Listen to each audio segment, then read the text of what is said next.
would be a while until the international Nokia 6 launches in Europe, but we've already managed to sneak in a unit from China.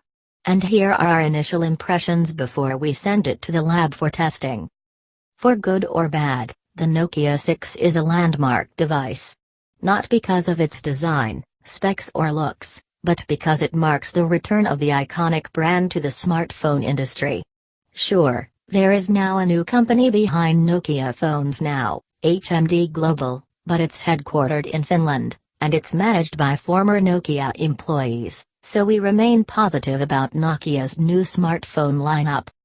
We got our hands on a TA1000 unit, which comes to point our Nokia 6 is made for the Chinese market.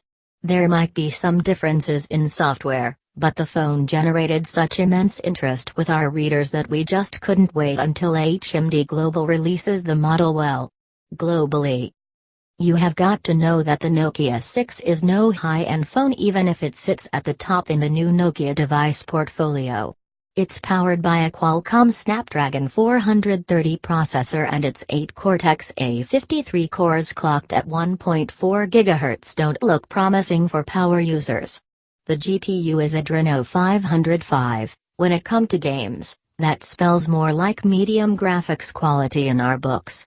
In all fairness, our first impressions are that the smartphone is perfectly responsive and there were no performance glitches, so we're sure it will provide hassle-free everyday performance. The display is a 5.5 inches IPS LCD with 1080p resolution. It looks really good in sharpness and brightness, but we have to say the bezels on the sides of the screen are bigger than we prefer. And a big part of those bezels is the metal frame that runs around the screen. That at least means it should be well protected in case of drops. As we already mentioned, what we have here is the Chinese model.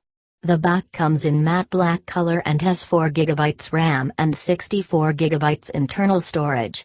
Internationally, this 4 GB/64 GB configuration will only be available as the premium-looking glossy Arte Black version. The non-glossy matte black version will only come with 3 GB RAM and 32 GB internal storage.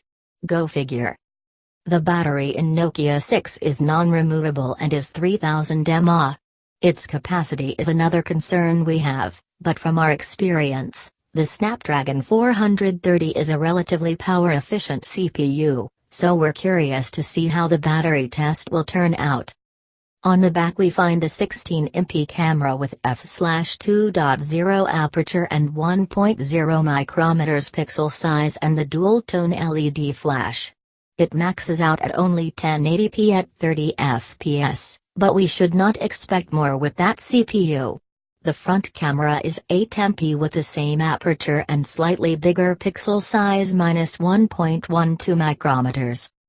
Nokia 6 comes with Android 7.0, but surprisingly, the user interface seems to be missing a few nougat features.